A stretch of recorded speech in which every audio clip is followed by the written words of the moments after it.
Welcome back to Game 2 of potentially the biggest upset of the LPL so far this year. LGD just took Game 1 over IG, the reigning world champions, after not having won a single series so far this year. That's absolutely amazing to think about. I did not expect this outcome whatsoever. You know, LGD were a team that looked like they had a plan, but nothing was working well from them. None of the pieces were actually gelling together. Condi was a good addition, finals MVP back in 2017, but didn't have a great 2018. He came here, he wasn't gelling with Yuuki, but this game, a lot of their troubles have faded away. They won the 2v2 against Rookie and Ning, of all people, and they were able to secure themselves such a large early game lead. And even though there were a couple of hiccups, it was a very, very clean game from them.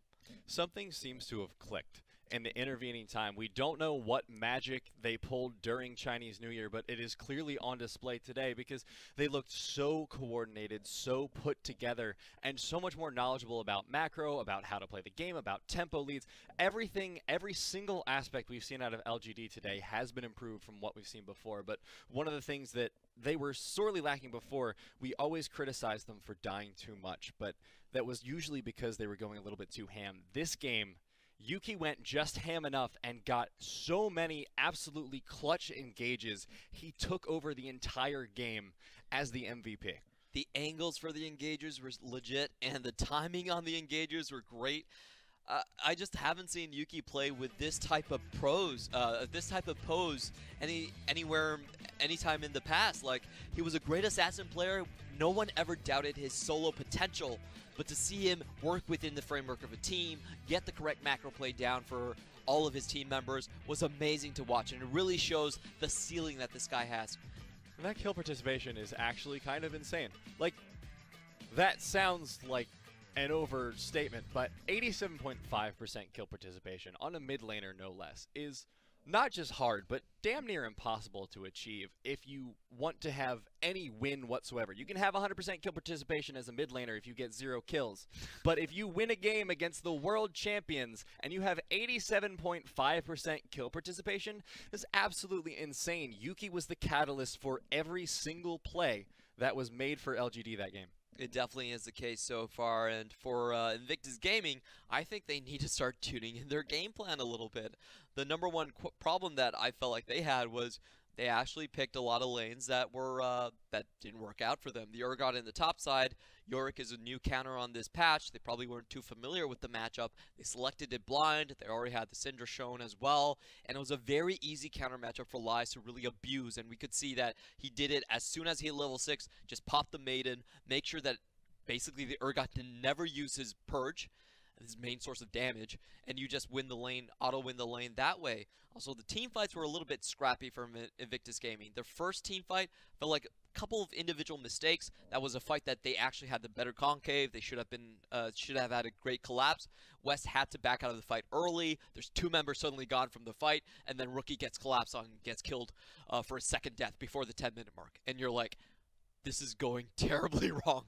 Well, I think the big problem for IG, they started that off, and I think they underestimated LGD. Granted, apparently all of us have been for a while now, but IG especially, a lot of the fights they were taking on in the early game, a lot of the positioning they were making were very cocky. Like you were saying, that first fight, they had the better positioning, but they just played it really loose and messy. Yes. And I think part of that is they were just not expecting LGD to be able to respond the way a top team like FPX or RNG would be able to. And that proved to be their downfall. They were saying, okay, Ning, I'm just going to go super aggressive, and I'm going to see how it works out. And the answer is it's not going to work out because LGD are a competent team who know what they're doing, apparently, which is, you know, what do you expect at that point? Ning got absolutely destroyed from those engages that were super overconfident, and the rest of the game was just recovering from that overestimation and being entirely unable. That's just, there's no question in my mind that this is not tippy-top form for Invictus Gaming. They can play better, they can do better, but for me it's about how they actually tighten up their loose ends. And we've actually been seeing this quite a bit from Invictus Gaming, even against their losses against JD Gaming, is that their bot lane, you know, sometimes someone randomly dies, it happens quite a few times, and they don't look as cohesive as their prime, basically. We haven't seen the amazing team fights that they were able to pull off against KT at Worlds, or even earlier against RNG, where they took the series to 5 games. We know Invictus Gaming is capable of a lot more, but that's not their current form, and that's what they need to change. Well, they took a series, rather, after their first loss against Snake, and we were like, okay, Invictus, maybe it was just a fluke, maybe they were just losing out, but it looks more like it might be a systemic problem for them. They're suddenly having issues that no one thought they would, and this isn't to discredit LGD, because I literally cannot sing their praises enough. I could sit here and literally just say LGD is good about 100 times for the entire segment, and I still feel like I wouldn't have praised them enough, because this is such a transformation. But for IG, it's definitely a departure from what they're known for. It's definitely a departure from the style we expect from them, the level of play we expect, and it's going to be up to the coaches to figure out why that is. I think the problem for Invictus Gaming right now is that they're not winning their lanes as hard as they used to. We think about 2018 in the summer split. Both of their solo lanes were up by an average of almost 20 CS. That's not the case currently. They don't have that form. So I feel like they do need to extend their game plans and their drafts slightly beyond the laning phase. They're used to just, we don't care about competition. We just want to win our lanes, and that's the way that is. But when you're not winning as hard as you were in the past, you kind of have to have, okay, maybe we need to go for a game plan when it's 25, when it's 30 minutes. Syndra is not that type of a pick. Syndra is win your lane or go home. That's kind of the deal with the champion so far. So in the current phase, I do want to see a little bit more cohesion in terms of the draft that Mafa has been selecting for IG. And getting into more game specifics, I think last game something that sort of caught them off guard and they didn't seem to have a good response to was the Yorick pick, because yeah, Urgot's great into most top laners. Yorick, as it turns out, not one of them, and it didn't seem like IG had a contingency plan or even expected that to come out, because it just took a few levels until Ryze had ultimate, basically, and then Duke had no response. He was just a sitting duck in the top lane for the rest of the game, and Ryze was just pushing away with reckless abandon, and there was nothing anyone from IG could or would do to stop him. Now, I'm not saying that Yorick is busted OP and you should ban him 100% of the time, but I think maybe for IG, either plan for it this time in the next pick ban, or you should ban it. Well, I think there's still a lot of ways that you can deal with the Yorick quite comfortably. I think the main issue was that when they drafted, Urgot is still a fine first pick. I feel like you can flex him over towards the mid laner. The problem was they locked in Syndra very quickly after the Lissandra was taken. So they wanted something that was a counter pick. They were afraid that Syndra was going to get banned out for rookie. And once that locked that in, they then forgot about that Urgot was locked into the top lane. So they forgot to ban stuff for the Urgot and left him open to the Yorick matchup.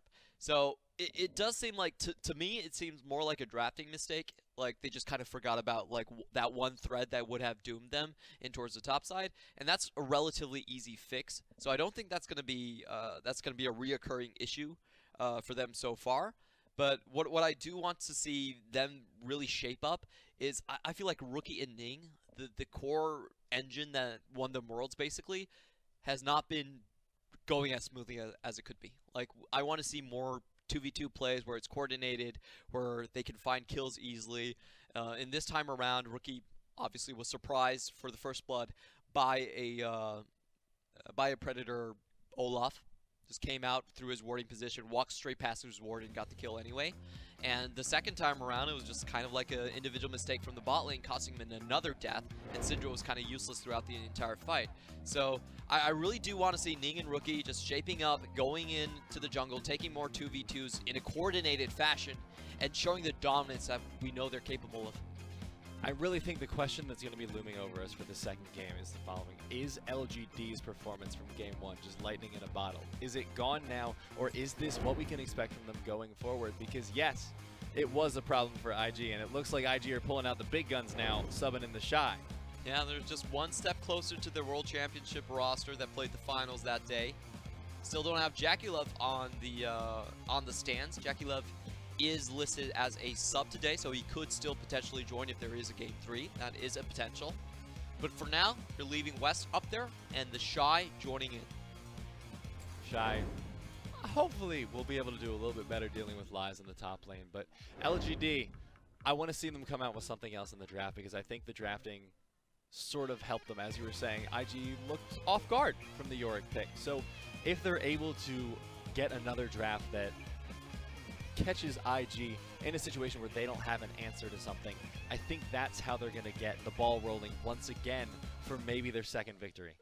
TheShy has a lot more tools in his toolbox, basically. He has the Fiora, he has the Jace that he can pull out, and also we've been seeing a lot of Kennen being played in regions like LEC and the LCK. The AP Kennen deals with a lot of matchups, is great in team fights, and can also be a split pusher if you're far enough ahead. So I feel like TheShy, not necessarily because of the play potential, but more of because he has that champion pool to deal with anything. Like, if you leave TheShy open for a counter pick, he 100% has something to pull out. But then, for LGD, what do you do to adjust to this? Because if you know you're not going to get that surprise top lane again, if you know that IG are wise to your tricks, they know exactly what you might want to be planning, you still want to get your bot lane ahead, but you don't want to sacrifice your mid and top for it. How do you work around TheShy? How do you work around this adaptation coming in from IG?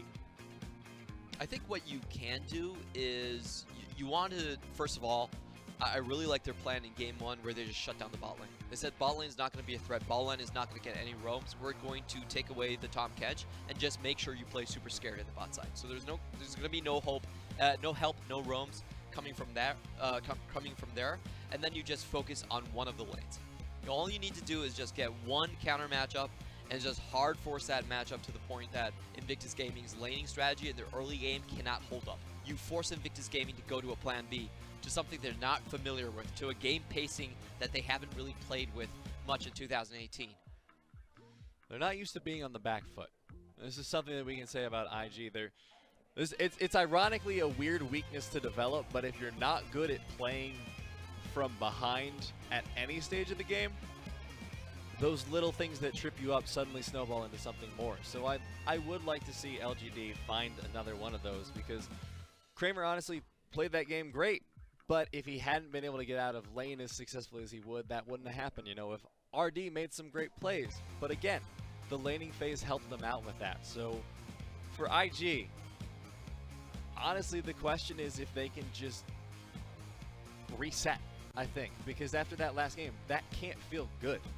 That's a lot of tilt. That's a lot of mental that's been broken, because it's LGD. I mean, you have to think about this in best of 3 series. In any series, something that's going to be a factor every time is tilt. If you lose as world champions, reigning world champions, to a team that literally has never taken a series in this split of the LPL, that's the most tilt imaginable. So it's going to be a lot on IG's mental too, not only the draft. Well, at least they're not going to get the unofficial world championship, because that's already, JD Gaming already took that away, so we can rest easy. LGD is not going to get that title so far. Invictus Gaming, please don't tilt yourselves off the face of the earth. And they're just going to go with a safe ban of Lucian and Lissandra, you know, taking away what Yuuki was very comfortable with on game 1. They know what they can do with it. And Invictus Gaming, they're going to select Camille, and that is one of those picks that you're setting up your mid laner to succeed with. It's a super hard level 2 ganker, and you can basically play any mid laner that has a kill threat and just try to snowball that mid lane. And this was one of the squeaky wheels last game, you know, because Kindred not quite as good at securing and turning into kills. And especially rookie Syndra didn't really get to do a whole lot against the Lissandra. So now you have the Camille. It's a lot better in the early game, a lot better in the level 2 ganks. But Condi wants that Olaf again. He played it really well last game, so not surprising to me. Not surprising at all. Again, focusing down on the bottom side as well. LGD, I like their bans. They're saying that, hey, we know what TheShy can do, and he has a much bigger champion pool, so we're going to take away all the flex pick potential that you can possibly have between Rookie and TheShy. Interesting. Might be going for a Sivir pickup here for IG. They do lock that in. Sivir's always been one of the go-to picks for West. Can just shove the wave in and at least allow Baolan to roam with the rest of the team. So I think this is going to give them a lot more skirmishing potential in the bot side. Especially when it comes to mid-late game team fights as well. It's a lot of AoE damage. They're able to set up for it. The Galio will do a lot clumping it in. This is the Galio-Camille combo. We've seen it time and time again. It's so effective. Galio is still playable in terms of the mid lane, so we could still see something that utilizes that. It still has a lot of flex potential. But what we're seeing from Invictus Gaming is kind of their tried and true composition that we saw at Rift Rivals where they took down SKT. It's just comp that has a lot of outplay potential. It's very easy for you to lock down targets with this combination of the Hextech ultimatum and also the hero's entrance. Now Yuuki going to pick up the Zoe, and there's the Yorick ban. Yep, so Invictus Gaming, they know that Urgot is still on the board, a potential pick that they can go for. And they're just going to force LGD. They're going to bait them into banning maybe the Urgot or taking the Urgot early. He's going to go for the Riven instead. Huh. I don't know how I feel about that ban. Now, a lot of people don't know, but TheShy was a Riven one-trick streamer back in his Korean non-professional days. He's very well known for the champion. A lot of people have been trying out this. We saw Jinnu do great things against the Camille matchup in the top side. But a bit of an unexpected ban. I'm really curious on what LGD they want to pick, because if you're banning Riven, it feels like you're going for a specific top laner. It has to be, because Riven is one of those champions that, yes, if you have a pocket player like Shy or Jinnu, they can pick it. But when you have specifically TheShy, his champion pool is so much deeper, where you don't really have to worry about him really picking the Riven. Yeah, he's good at it, but he's not going to pick it over another pick that does better. He hasn't chosen a Riven for a very long time. He Right. hasn't played a single game of Riven. I don't think in 2018 he played a single game of it. So it's a bit of a surprising ban. And also, if you look at LGD, they actually did not select a top laner in their 4th pick. So they had the counter pick anyway, which makes it even more perplexing. They're probably just that respectful of TheShy. I suppose. It's just a bizarre choice from the game that last game pretty much outdrafted IG, no question. Well, maybe a little bit of a question. And now, Irelia has been picked up, so that's going to be also in a solo lane. So Ryze as well, that will be the Galio support. Saw that earlier in the day, going against the Fiddlesticks this time. And really curious as to see what LGD is going to pick to fill out the composition. Ly's going back to his old tricks. This is his go-to champion pick in 2018. He loved the Darius. Huh. Gonna go for the Urgot instead, it looks like. Okay, so we're seeing the lanes shape up. It should be Urgot versus Ryze in the top side, Irelia versus Zoe in the mid lane. Maybe not. I expect Irelia to go mid. Just a bit of a note on the Irelia changes on 9.2. She's basically evaporated from the mid lane champion pool. The biggest change was that you no longer disarm targets with the Vanguard's Edge. So it's much weaker as a counter-engage tool, but still has a lot of potential as a chase-down tool. And that's kind of the situation that Invictus Gaming find themselves in. They have the Realm Warp, they have Hextech Ultimatum on the hunt. They just want to chase you across the map. And if you're using Irelia in that situation, she actually got buffed. She actually has an increased slow from 65% to 90%, and it even lasts longer. So I like bringing Irelia back in here. You're not going to use her for the counter engage anyway, so you might as well use her for the catch. I like that idea, and it's a pick that a lot of people won't be expecting in the current patch. IG, a lot of damage drafted onto that composition. The bot lane is able to provide the Galio for the Camille Galio combo, while still on the top of mid lane you get the stronger side laners. Has the potential for maybe 1-4, 1-3-1. But let's talk a little bit about LGD, because last game they got through based on some pretty good drafting, but this game I don't feel like they got too many advantages out of their draft. No, not really. You're absolutely correct. They were on the red side, but they didn't get a lot of counter picks. I would say Urgot is probably a higher priority pick than Ryze at the moment. But for the most part, Ryze can actually play the lane quite safely. He does outrange Urgot, and there's not much that the Urgot, not much that the Urgot can actually do to force trades in that scenario. And in terms of the mid lane, Irelia still does a lot of damage. The matchup basically doesn't change much for the Irelia versus Zoe matchup, even without the disarm. Like, the disarm does not really matter that much in that case. So both of their solo lanes, I would say, have gotten much weaker matchups, and for Invictus Gaming, this is a much more cohesive composition. This is not only a laning phase, be-all, end-all type of comp. They have tools and ways that they can get back from deficits. They can chase you down and force uneven number fights, and that's what they're going to be looking to do. Invictus Gaming bringing in the big guns in game 2, but it looks like we've already missed a kill onto TheShy. Great play. That's okay. LGD are doing it. Are you aboard? That's the question. Okay, LGD. All right, there had to be a couple of flip-floppers in the crowd right there. I remember you guys in game 1. You were chanting for IG right there. Oh yeah, IG was drowning out the speakers. But this time around, no IG chants. Everyone's on board back into the LGD side. Great pincer. We've been seeing this a lot in the LCK. You really can't hide in that brush anymore. Oh, that's nasty.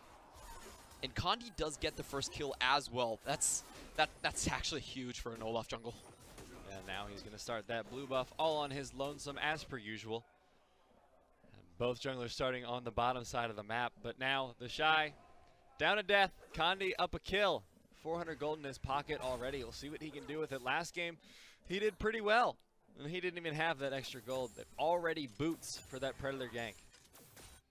And just a small reminder, that QR code is if you happen to be in China, if you scan it after the first blood does happen, then you have a chance to get a buy one, get one free from KFC.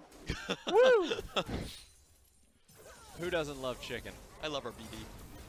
One taunt going down. Great level 2 fight. Kramer taking a ton of damage there, and West barely getting damage returned onto him. This is really well timed. And they've already shoved out the wave as well. So, early game going a lot better for IG. The lane so far shaping up about how we expected. And just a little bit of pathing here from Condi. He hasn't been able to use his Predator yet. It's surprising that he has Predator at all, and this is pretty funny, I would say, in the matchup overall. You're fighting up against a Olaf that can Predator you on the first rotation. Now, typically in this matchup, it's quite common for the Irelia to get bullied out early levels. It's all about the level 6 where you can 100 to 0 the Zoe. And the other nice thing about this matchup for Yuuki is that he knows that Condi has the Predator already and is within decent distance. So if he does get ganked, Condi's there to respond. Now he has to be a little bit more careful about pushing up as far. So I suspect he might back off a bit. Otherwise, Ning's going to have quite the time. Instead, he's just going to go for the ward. He was spotted out as he takes the Scuttle Crab. His bot lane's going to walk up and support him in that. Yuuki's sitting pretty. He knows that the Camille can't really go on him yet. At least he's going to have enough time to react to it. So stays in place. Doesn't give it away that they know where Camille actually is. And it looks like it's going to be a bit of a slow game from Invictus Gaming. I don't expect a lot of action from them pre-6. After last game, honestly, I think that's the smarter decision because last game they lost a lot off of overconfidence. They made plays early that really didn't pan out, and LGD were able to capitalize and turn it into a win of their own. So this time, I understand IG's reticence to go for any really proactive plays. I always feel very conflicted when I see a Fiddlesticks getting a good trade in. Just to reiterate, Fiddlesticks has a horrid win rate in the LPL.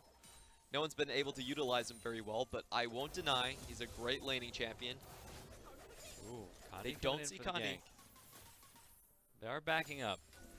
They may suspect something, but Condi knows he's not spotted now. Baolan looking for the ward. There goes the undertow. Red buff as well. Justice Punch gets stopped by Condi's face, and that should be a kill. Kramer picking it up with a spare auto. And unfortunately for Invictus Gaming, even though they were pushed up very far, there wasn't enough protection in the river to really dissuade that gank from coming in. And if you look at the items... Oh no. The Predator's been popped. They're going in for West. Flash is traded. Undertow as well. The spell shield not enough. Condi, second kill of the game. It's so hard to map out where an Olaf actually is when he has boots on his first rotation.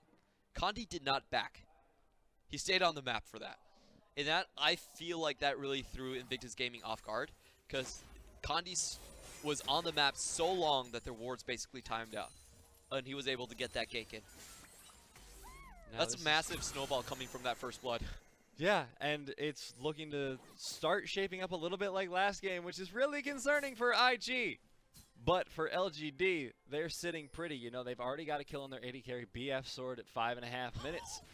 Pretty good deal. And Condi, of course, already 2-0-1. It'll be interesting to see if he goes for the same build as last game. He went for the Cinder Hulk first instead of going for the relatively common nowadays Redemption. So what we're seeing shaping up is that Invictus Gaming have no pushing lanes pre-6. Their bot lane, I don't think they can contest that control ward being placed in the river right there. Even though Sivir is supposed to be a push lane, they no longer have that advantage.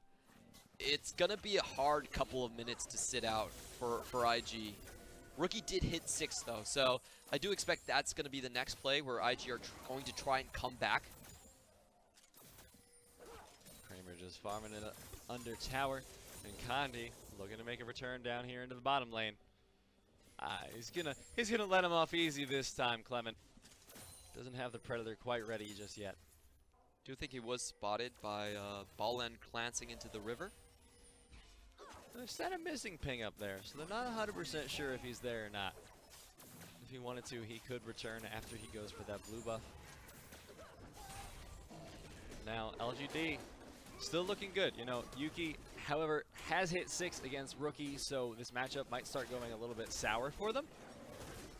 This is definitely where Condi might need to spend a little bit more attention going forward so that they can secure Yuuki on that Zoe, which he is so good at playing. They do need to be very careful in this matchup. With Ning coming down, it's relatively easy to kill a Zoe, even with all his summoners up. So I do expect a lot of hovering being done by Condi in that lane.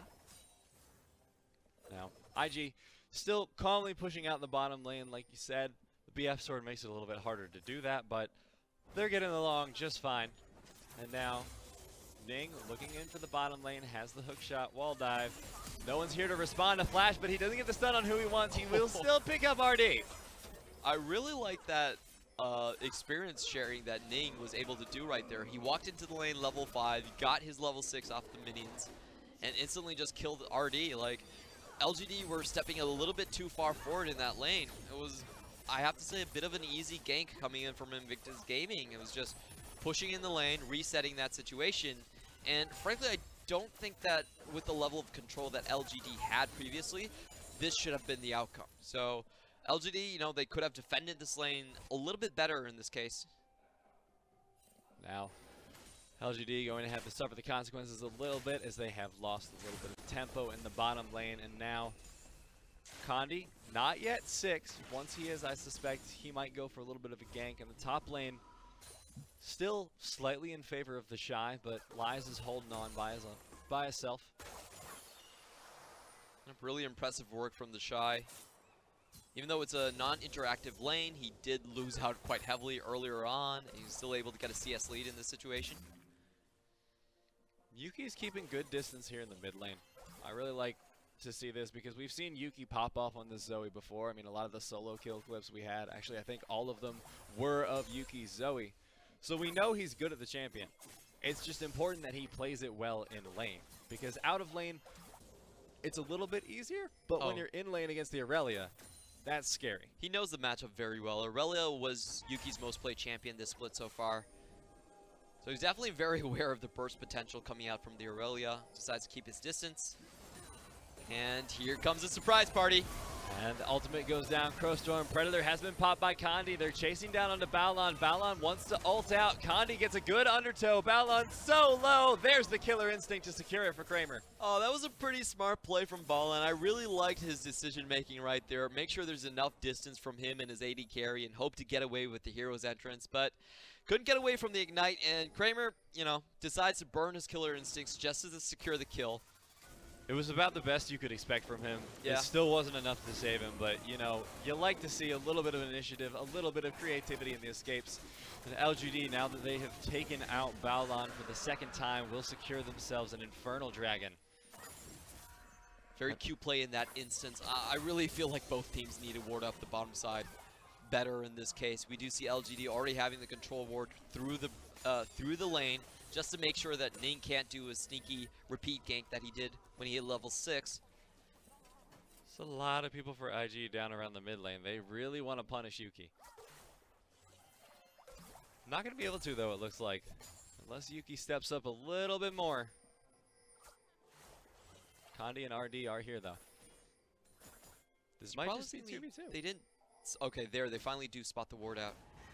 I saw RD walk past it and was surprised that he didn't get it. RD, good fear, but will it be enough? He's not going to be able to get the silence just yet. He's being chased down, has to flash over the wall, survives, however, and Kramer forced to flash in the top lane as well as TheShy tries to chase him down. That is a very low AD carry. He's been ignited, and goodbye, Kramer. They get the kill. A shutdown once again. RD still barely alive, but Ning wants to get it with his last dying breath.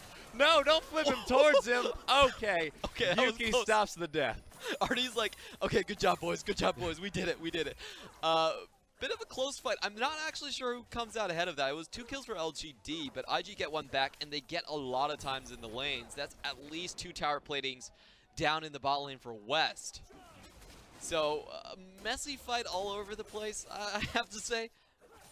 Yeah, Kramer once again on the Kai'Sa, so he's going to look to scale up, but he was stuck top lane. He was stuck in a fight, and he's lost now almost 20 CS. Yeah, it was a good teleport from Ryze on the back end to save that situation, get a trade kill back onto Invictus Gaming. And I feel like LGD with the Herald should still come out ahead. Just taking stock of the CS leads right there, they do get more back in the bot and the mid lane. So starting back again, LGD, they know they're losing in the bot lane. They do a proactive swap towards the top side, but Ryze is still holding on to his teleport, is able to cut out Invictus Gaming's composition. Baolan takes a little bit too much damage, flashes straight into an Olaf.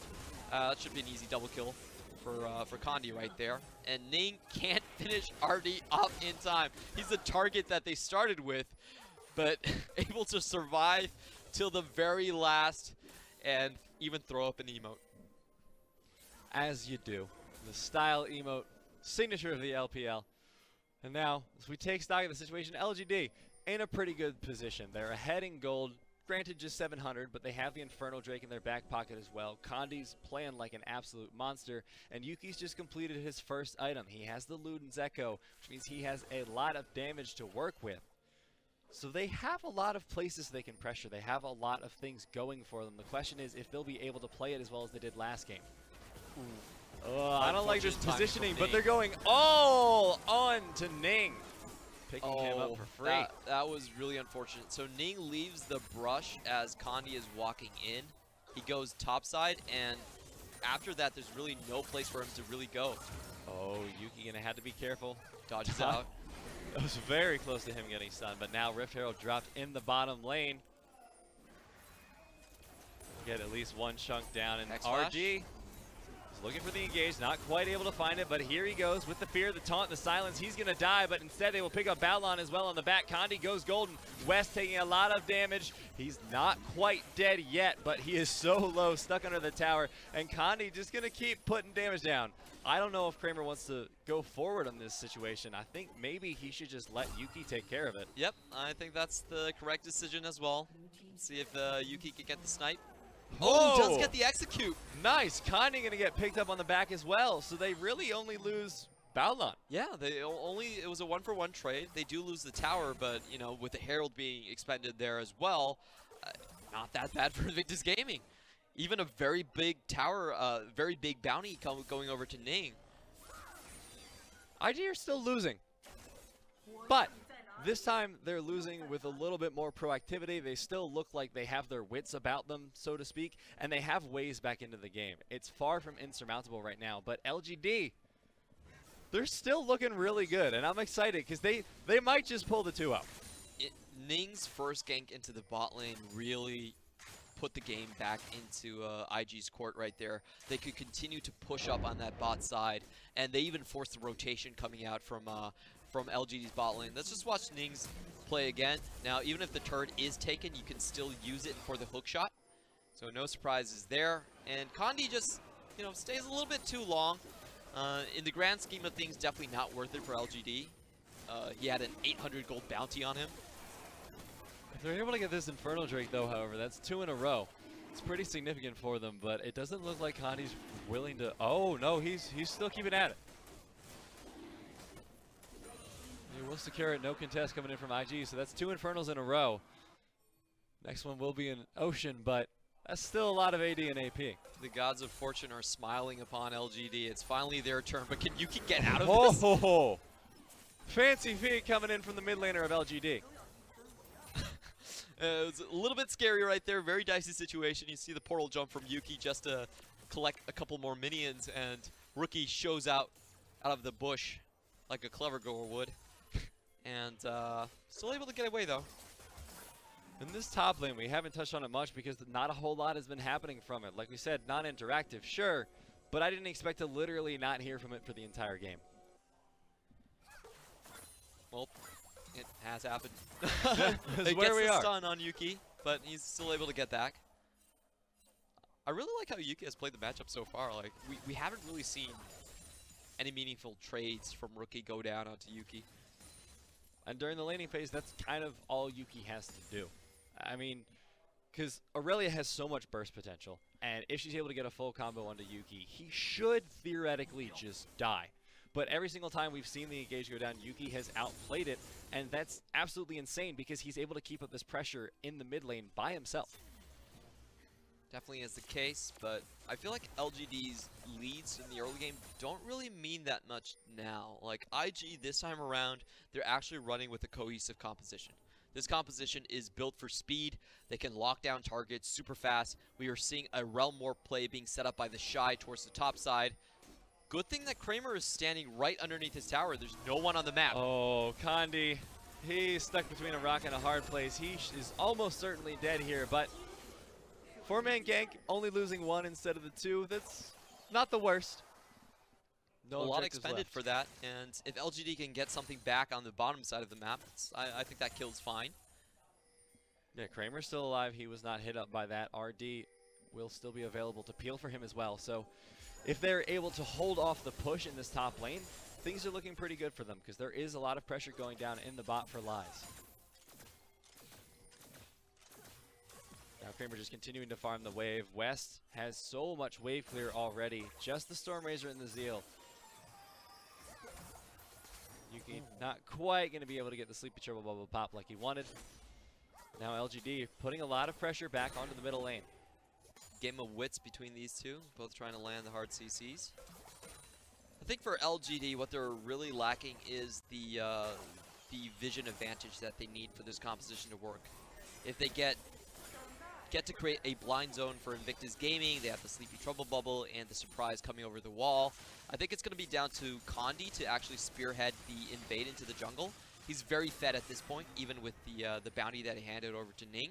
So I do want to see him try to force the issue and make sure there are places where IG can't go. Oops. Oh, Rookie barely making it out. Oh, good, but fear beyond barely. death. There it goes. Ryze will pick it up, and now mid lane tower belongs to LGD. Sleepy Trouble Bubble lands onto Ning, will not be followed up. A lot of damage coming out from TheShy, but it will not be enough to dissuade the tower take. So LGD takes their second tower of the game. And LGD still hanging on to a sizable lead right here. RD over the wall. Surprise! Here comes RD. So much damage, and there goes TheShy. Now they might be able to take a second tower in the row. Yuuki still on the backside if he wants to threaten. Looks like they're just going to back off and secure this second mid lane tower. And Invictus Gaming, once more, I'm quite surprised by what's happening right now. They're overstepping their bounds a little bit. I felt like, you know, they're probably not a good situation to be hanging around that area. A blind spot like we were talking about for LGD. And probably the best fiddle play that we've seen so far in the LPL. Just always hitting his ultimate in the places that need to be.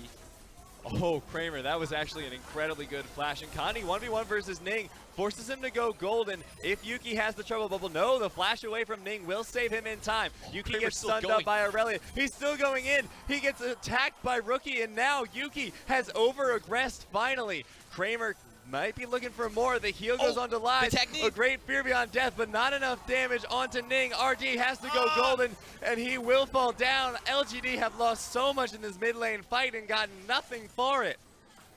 Kramer did so much damage throughout the entire thing, but it's almost like a curse in disguise where it kind of goads his teammates to keep on going, and that's the chaotic. Oh, okay, he had the spell shield. He had the spell shield. That's the chaotic LGD that we kind of know but not really love. That's the LGD we were expecting to show up today. It's I think I can mentality right there, and LGD, even though like Kramer played that fight so well, he did about as much damage as he possibly could, but IG just out-muscled LGD in a lot of situations right there. Yuuki overstepping his bounds a little bit, and RD, I felt that was, you know, he had a reactive Zhonya's, but it actually was the death of him. So a little bit unfortunate on those individual plays. IG do come out ahead. I think there was just a frankly unconscionable amount of stopwatches in that fight for IG, because every time LGD were like, yeah, we got him, suddenly stopwatch. And that definitely bit them in the butt, and they went a little bit over-aggressive as a result. But Condi now has the Predator pop. He's looking for a pick-off, maybe looking towards TheShy. Instead decides to back off. LGD have the advantage here. They're split. Will not get the steal, but Condi, if he's able to get onto Rookie, might be able to turn it. Ragnarok pop. He still wants this. LGD are hard committing for this. Yuuki puts so much damage down onto Ning. Ning gets taken out. And now LGD, they can take the rest of the fight if they're able to find it, but they need to get some chase down. Not going to be able to find IG. What was Ning doing? He just popped into 5 members of LGD and instantly disappeared. It was a good disengage from IG all the way up to that point. LGD do find themselves in a very good position on the map, and they're going to go straight for Baron. Oh my god. Okay, so 2-item Kai'Sa. This is a lot of damage onto the Baron specifically. Olaf as well does quite a bit. They can zone off with the Fiddlesticks and the Zoe, I suppose, but this is so risky. Well, this is a little bit too much craziness for me, LGD. What are you guys doing? You guys better have a plan for this. And they do. It's going to be RD on the top side, but is that even enough? I don't think he's in range. Blind Realm Warp. Yuuki looking for West on the finds side. West. They found West. Okay, the Baron's still up. It's at 2,000 health. Rookie goes in, takes out RD. The Baron goes down in favor of LGD. Yuuki's still alive. They're able to get the Fury on death onto 3, and it looks like LGD are gonna wipe the fight. TheShy still alive, but no longer is the rest of IG. TheShy, the only member remaining. He's slowed down. He's forced out of the fight. The Baron goes over. LGD triple kill for Kramer and the ace. The turnaround kill from Kramer at the very end gets his invisibility and goes back to finish off TheShy. What a crazy chain of events from LGD. That play was not supposed to work right there. It's 21 minutes. The Baron still takes a long time to take down, and they just rush for it. It was a 5v4 situation, but it was a situation where things could have gone very, very poorly. However, they get the luck of the draw with West being out of position, and they snipe the damage dealer off at the very start of the fight. Look at RD on the left. This doesn't look like it's supposed to go as well as it did. West goes onto the left side with nobody following, and RD just follows in with the fear to instantly pop him off. Brilliant play once again. These team fights from LGD have really been representative of a skill we didn't know they had. And Yuuki just does so much turnaround damage to Rookie, makes him fall down into execution range. Ryze gets the 3-man fear like you were talking about, and that's just lights out for Invictus Gaming. Let's just watch this this fake out from Kramer right there. Flashes him the emojis. Barely enough time to root him before he went down. Kramer now 8-1-6, 3 items. He has the Storm Razor, he has the Rage Blade, he has the GA, he's working on his Hurricane. It is going to be hard to stop this force of nature, and LGD pushing it down the mid lane with their Baron buff. Even the Colonel is with LGD on this Condi and Kramer looking for Baolan. They get the W. It's not going to be enough just yet, but it'll finally fall, and now LGD have taken one more pick. Ryze pressuring onto the inhibitor tower here in the mid lane. He's going to get chased down the Baron here, but his team's coming with him. Yuuki pushes him off. There's not enough damage deal on Invictus Gaming to take down any of the members at this point. LGD still pushing in for it. They have a Baron up cannon minion. They're able to get the inhibitor tower. That's a lot of damage. But RD still on the side. He wants to go into the engage. They're onto TheShy. The W takes him out, and Kramer now so much damage. If they get another wave, they might just be pushing for Nexus towers. I think they're going to go for the same play again. They're going to face check and then go back through the wall. Almost tags Ning right there. This is so insane from LGD. They are running a masterclass on improvement right now.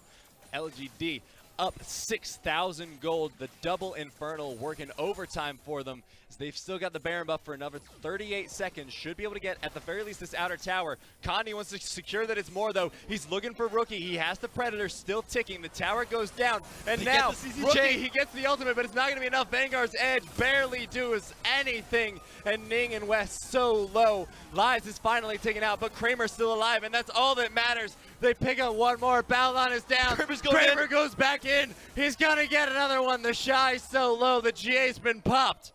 Kramer still alive through the GA. Yuuki looks in for the Sleepy Trouble Bubble, won't find it, but this means the inhibitor tower is LGD's. Is this real life? Is this a dream? What's happening? LGD are going to take down Invictus Gaming 2-0. Already 2 inhibitors down.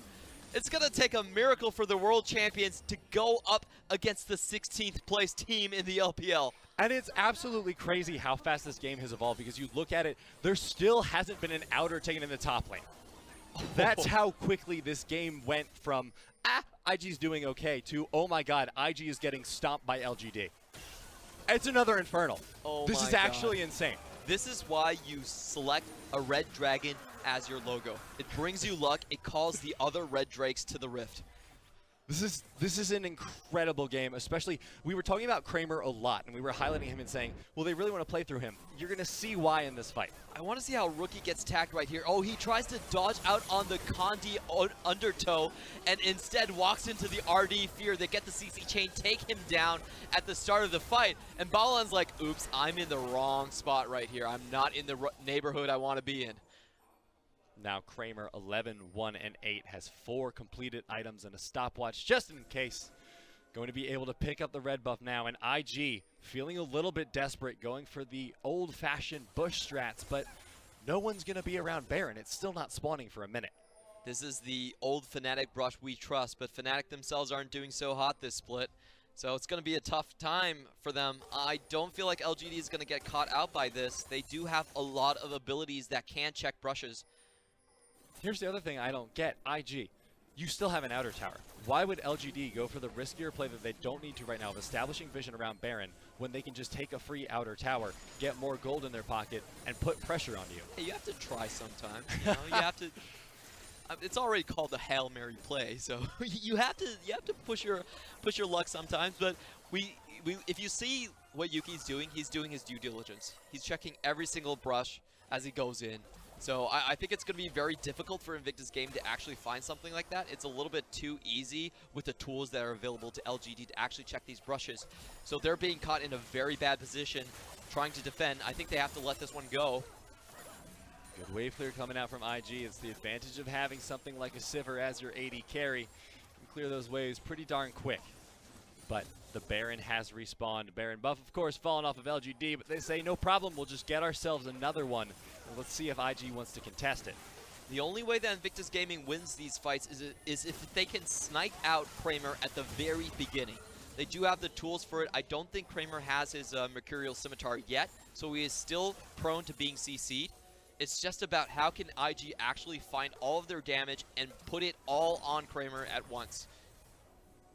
RD also.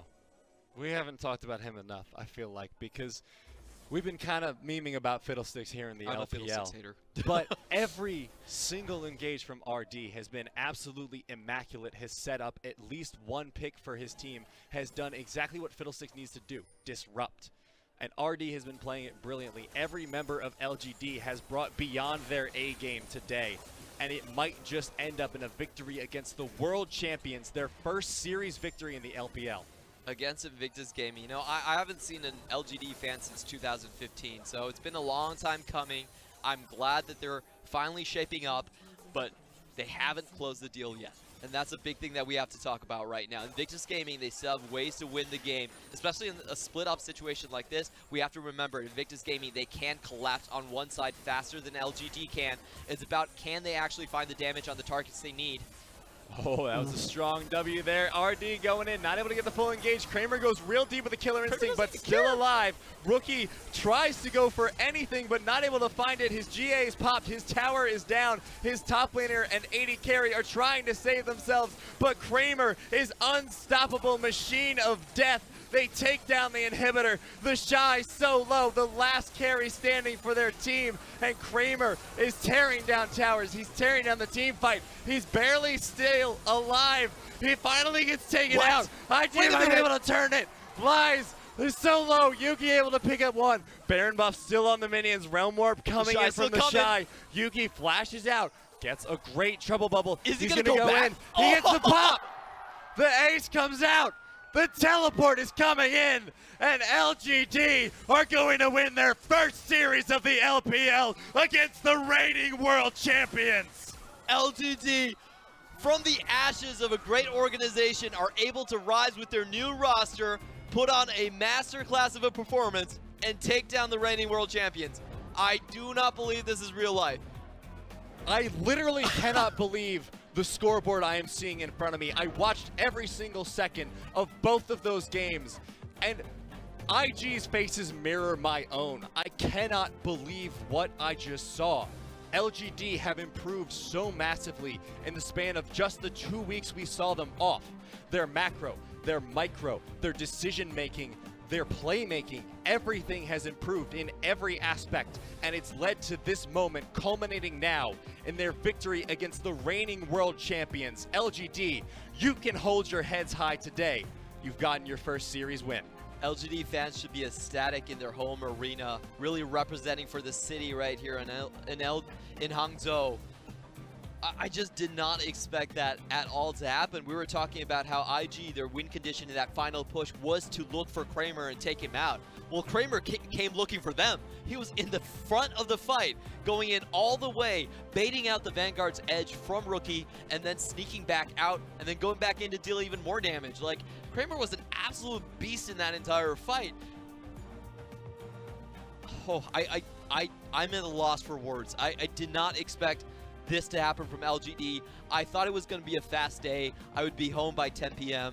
But I didn't know that I was going to be going home an LGD fan. I don't think anyone did today. No one expected this upset. And I honestly don't think LGD were expecting it either. They still have that look of disbelief on their faces, but they deserve to feel so proud of themselves today. They have really shown that they have what it takes to compete in the LPL. They've finally proven themselves. And my God, what a way to do it. Yeah, and what I have to commend LGD for in this game is how hard they punish mistakes. They got that level 1 kill on TheShy. It was a instant buy of the Predator onto Olaf. They transferred that into 2 more kills, shut down the early game for a large part of the game. And then when they found the Baron, it was off a single kill on Ning. They instantly, no hesitation, went straight for the Baron, even spent a teleport to just lock it down, and they made a heads-up catch play where they found West out of position and were able to snowball off of that. Those turns of events were so fast and so decisive that I'm still in shock. I'm surprised that LGD were able to wrap their heads around the play so fast and find the correct answer to those scenarios. That's the craziest thing. The second game was cleaner than the first. It was faster than the first. It was more decisive than the first. LGD went from losing every single series 2-8 in record to winning against IG a 2-0. The second game cleaner than the first. The first game, we thought maybe it's a fluke. Maybe suddenly they got a surprise on IG during the draft. We were thinking that Yorick, absolutely crazy, lies. There's no way he can repeat that performance. He did. No surprise, just better gameplay. And LGD take down the reigning world champions. It's absolutely insane. And I could sit here and try and criticize LGD's first game because there were things that they need to clean up. But what's the point? Honestly, what's the point? They're not going to hear us. They're not going to listen to us. And they shouldn't. They just won against IG. I'll keep saying it. World champions just got taken down by a team with no victories. And that's not because the world champions are bad. LGD just showed up that much, and it's insane. The crazy thing for me about this series, if you go back and think about all the plays they made, there were no one-off random deaths.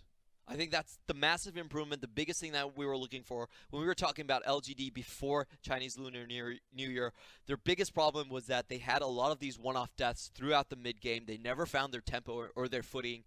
But this time around, their play was completely clean. You can't think of a single situation where someone was randomly picked off. There was always traded back and forth. They were always in the structure of the game plan that they wanted to execute. So, hats off to Coach UDJ there. He must have done something amazing with the team to whip them into shape and make them look like actual contenders where they could start moving up the roster, you know, to secure one game. Like, it's still very, very early on in the split. The most series a team has played, I believe, is 5. So, getting one under your belt, that opens you up to get another. That opens you up to the potential that this roster has. And we're seeing the revamped potential of LGD. Kramer is going to be the backbone of the damage dealing. They're always going to pick the Kai'Sa. They're going to select that late game insurance for themselves. But the big difference maker is going to be Yuuki. Yuuki can play those early games. We saw a great laning phase with the Zoe against the Irelia matchup. He did it beautifully. He always had the correct range estimations, was never caught off guard, never gave Rookie a chance to unload all of his damage onto himself, and basically bore out into the early and the mid game. So they're finally connecting their winning lane with their late game hyper carry. I really like what I'm seeing right now. And they need to keep it going. That's the big thing. A lot of these upsets are just that. They're upsets and they don't really lead to anything more. But LGD, I feel like they have the potential to turn it into a start of a successful run. But to do that, they need to become consistent. They need to lock down this level of play and make this their standard. Yep. Not something to aim for, not something that's a high bar. This needs to become their standard. It definitely has to be. I have a lot of faith in this team. I feel like with their growth and their trajectory, they can become more. And to be honest, this is a historic moment for Invictus Gaming. In the previous 2 splits, the most that they lost in terms of series scores was 1. They at least had a even head-to-head with RNG. But this time around, since there's only a BO1, it's a straight loss to LGD. They can't get that back in any sense of the word. And it's going to push the loss column to 2. We haven't seen them sit at 2 losses in terms of matches for the entire year. So, you know, a lot of the myths are being destroyed about the invincibility of Invictus Gaming and their lanes and their Korean solo laners, and it's just an amazing moment to be alive in the LPL right now. There's so many good teams and exciting things that are happening. We have Sino Dragons shooting up the rankings, LGD suddenly being awake, and all these other top tier teams like we saw JD Gaming today, Suning Gaming, TOP. It's just. And of course, FPX. It's absolutely madness here. There's a lot of changes going into the LPL, and especially that last game.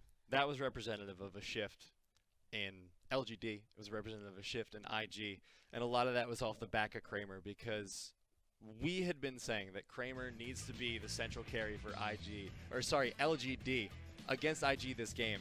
And he showed us exactly how right we were. 13-2-9, 81.5% kill participation. And 5,000 gold lead over the opposing AD carry at the very end of that. Kramer did everything in style. That's what I love about Kramer. He's a very, very unique player in the way he plays. Some people like to call him cocky. He likes to go forward where he doesn't really need to, but he pushes his damage to the extreme. He's always going to play on the knife's edge. He's going to be forward when, honestly, that was kind of Invictus Gaming's only out. He was that confident in his own abilities to outplay the enemy skill shots, and we can see why LGD is giving him so much faith and putting him as a hyper carry of the team, because he delivers. That was a massive game from Kramer, and honestly, when we saw the LGD roster, when they were going through their revamps, they traded away Y4 to V5, they traded away Jinnu to V5 as well, and we were saying, I don't think these are actual upgrades that they're bringing in from Kramer and Ryze. And to be honest, I feel like I have to say my apology, and I've been proven wrong. You know, Kramer showing up very big. Kramer absolutely dominating that game, getting LGD their first win of any series here in the LPL this split. Their standings no longer have anything with 0 victories, thanks to LGD. Happy at 14. Yep, and if we look at the roster right now, the team that everyone is gunning for is FPX and Doinby. He has reshaped that entire squad to have a focus, to play with a much more invigorated style, to be non-hesitant about their engages, and they really represent the pinnacle so far. They not only have the mechanical prowess, but they're also playing one of the tightest games in the LPL as an entirety. And they've done it against pretty tough opponents so far. Suning Gaming already fallen to FPX as well. So the top side is super loaded, and on the bottom side, you can see that there's 6 or 5 teams right there, basically in the same position with 1 win under their belt. So there's still a lot of upsets that could happen. It's going to be so hard to predict the power rankings or the standings by this split's end. Yeah, it's absolutely insane, and every single day brings us with more and more surprises, more upsets, more excitement. Speaking of, we still got some more matches. We got some tomorrow. That wasn't just the end of the LPL. That wasn't our grand finale. We got WE versus FPX up first, and then following that, our match of the week, RNG versus EDG. That's the one everyone wants to see, the spring finals being replayed again between these two squads. Now, it's also going to be the first time that we're going to be broadcasting a game from EDG, so if you want to check up on how the Dynasty is still holding up, you have to tune in tomorrow. Catch that matchup between Scout and Shahu, between Uzi and iBoy. A lot of hype matchups. And also for the first set, I want to see what happens there as well. W got their first win before the Chinese Lunar New Year, and FPX is standing undefeated. But this has been shaping up to be the week of upsets, so anything could happen. It's the LPL. Anything can happen. And tomorrow we'll see if the impossible continues to happen. Until then, good night from us. We hope you enjoy the rest of your night. Bye-bye.